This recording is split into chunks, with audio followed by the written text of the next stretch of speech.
Early in my 20s, I would have the strongest intent when it came to my goals, thinking that things would just fall into place. And I can understand now the necessary effort needed in order to get the ball rolling, especially for a big project. I really did underestimate how much effort it would take in order to get things started. And no matter how much of wishful thinking that I would do, this was never going to make things happen. And when I think about it, it was only a small amount of things that I did that actually paid off in the long run. And it really did take quite a while for me to kind of find out what the right actions in order to get the desired outcome was for me. And this is where for most people it just falls apart. You're finding out what works and what doesn't. And for example, I know when it comes to producing content, I know if I just stick to the simple action of just sitting down and writing, I know that I'm more likely to be consistent when posting. Writing for me is like the Atlas stone in the world's strongest man. It really does take a bit of lifting and a bit of effort for me to do. And it's not searching for new ideas or searching for new camera equipment. It's just by sitting down and writing. And even when it comes to the gym, I know my sleep will dictate the frequency, the intensity, and the duration. People that get ahead know that it's action over intention. And like most people, we intend to be healthy, we intend to be more ethical, we intend to be more productive, but there are difficulties and barriers when it comes to acting out on our intentions. And as you'll be trying a lot of things, some efforts will be wasted. When you focus your attention on action, you find yourself landing on more opportunities. Have you ever noticed whenever they release a story about somebody winning the lottery, it's never someone that is really financially stable? Well, you could say the people that don't play the lottery are not pinning down their successes down to winning a lottery ticket. And to these people, success is not random. It's not an accident of life. Life is not a lottery. And unfortunately, today's culture generally is geared towards the big break or somebody winning something or somebody just getting famous off a TV program. And when people see this, it's like they want to bypass the levels that are needed in order to be successful. In other words, they want to buy the lottery ticket mindset. Lucky breaks do happen, don't get me wrong. But even in these cases, they are not out of chance. They are grown, cultivated, and ultimately harvested. When I was super shredded and super fit, I would really get angry when people would downplay my successes down to me just having good genetics. Somehow I had won the genetic lottery. My bad. I have said this countless times when I've made assumptions or even when I've made mistakes. Yes, some people never take ownership. They're happy for others to do it. So when things go wrong, they blame the market or they blame the weather or blame their teammates. They point the finger everywhere but themselves. And if you find yourself in this cycle, as a result of this, you may find yourself changing jobs every 6 months. And there's always something wrong with the job, when ultimately it's a reflection of your choices and what you make the most out of situations. You can ignore the reality, but sooner or later, the reality of your circumstances will hit you in your face. And when you take ownership, nothing rarely is a surprise or a revelation. And the people that really get ahead build credibility by taking ownership. And they are proud to do so. And I actually think without any type of accountability, there's no incentive to do well. And you can build credibility when you take calculated risks, when your name is on the line. And in modern day society, we are predisposed not to fail in public. By taking ownership, you learn. Maybe it's a lesson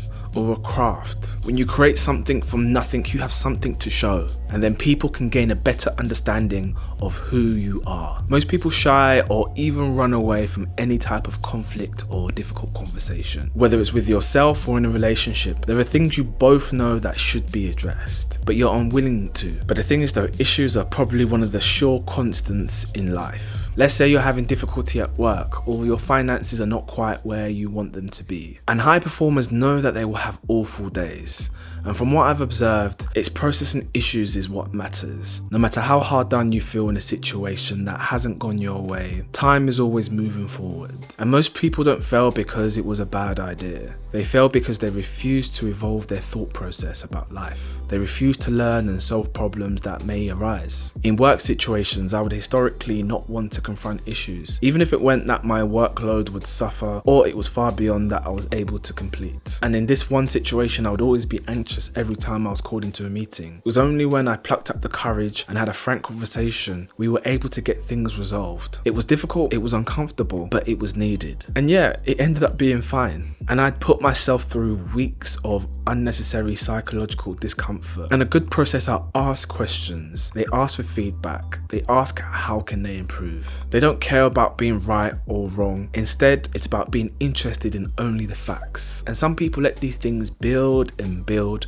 and then they have a tendency to blame others or blame external events rather than seeing how they contributed to the problem. They act first and think second. They decide emotionally and then rationalize logically. And you see this play out right now in modern day society with, for example, buy now, pay later. More and more everyday items, even clothes, are available to purchase on credit. This just feeds further into impulse buying. And when you have an issue, what's going to separate you from the 90% is how deeply and effectively you can solve an issue. And you've probably been there where you've brought something to someone's attention. Maybe it's a manager or a boss, and they've told you, yes, I'll get on it, and they said that they were going to do something in order to solve that, but they never ever get to the bottom of it. Nothing actually happens. And this is what some people do. They effectively just put a band-aid on the problem. They don't go to the root cause. The best processors of issues go real deep. They solve the problem from the long term rather than the short term. 90% of people look for quick fixes. They're only thinking about the immediate. Deep thinkers handle issues beyond the surface level. Why?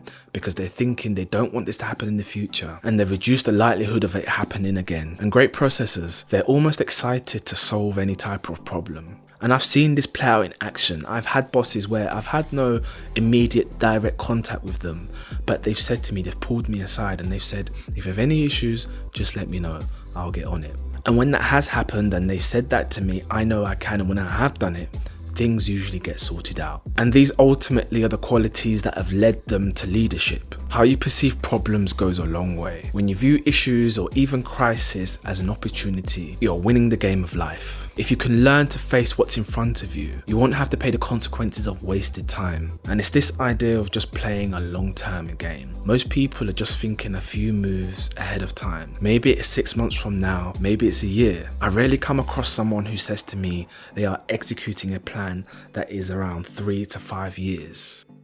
People that really get ahead understand the power of having a strong network.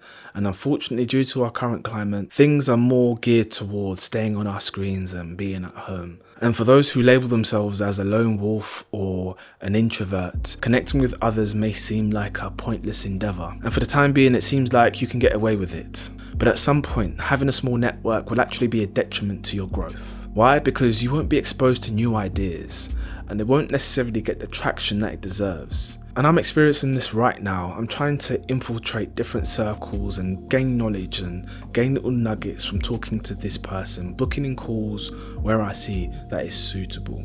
And sometimes when I'm talking to these people, you can really see that they enjoy what they do. They're experts in their field, and when they're talking about it, it's almost like it's poetry. And when you're building a network, like everything, there's balance. You don't want to be bleeding your network dry, always asking for help. You should be able to provide them some type of value in return. Anyways guys, that brings me to a close. Thank you for staying with me to the end. If you thought you found any type of value in this, please smash the like button. If you have any comments to say, any support, please comment below. I read every single one of your comments, and I'll see you guys next week. Bye bye.